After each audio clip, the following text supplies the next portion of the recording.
Олаф Шолц со директна порака. Ја сака Македонија во ЕУ, но и по прифаќањето на францускиот предлог процесот за влез нема да биде лесен.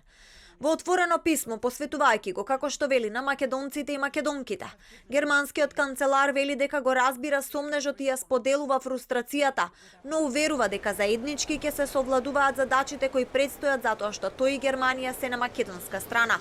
Шолц порачува дека компромисите понекогаш се и болни отстапки, но убеден е дека токму тешкиот компромис на крајот ќе ја однесе Македонија напред.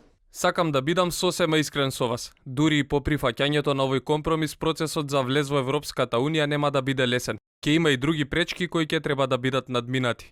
Но јас исто така ви велам, заедно ќе ги совладаме задачите кои ни престојат, затоа што сакаме да бидете членка на оваа Европска Унија.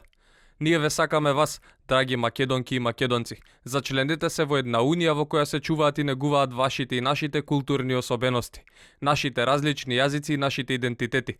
Тоа не прави заедно силни. Претходно францускиот предлог доби поддршка од САД и ЕУ. Во заедничка изјава државниот секретар на САД Ентони Блинкен и високиот представник за надворешна политика на ЕУ Жозеп Борел порачаа дека суверената одлука на македонското собрание ќе биде важна за земјата да се придвижи напред. Според Вашингтон и Брисел, ова е критичен момент во европската историја поради војната во Украина, а стартувањето на преговори на ЕУ со Скопје и Тирана е клучот за зајакнување на отпорноста на европскиот континент.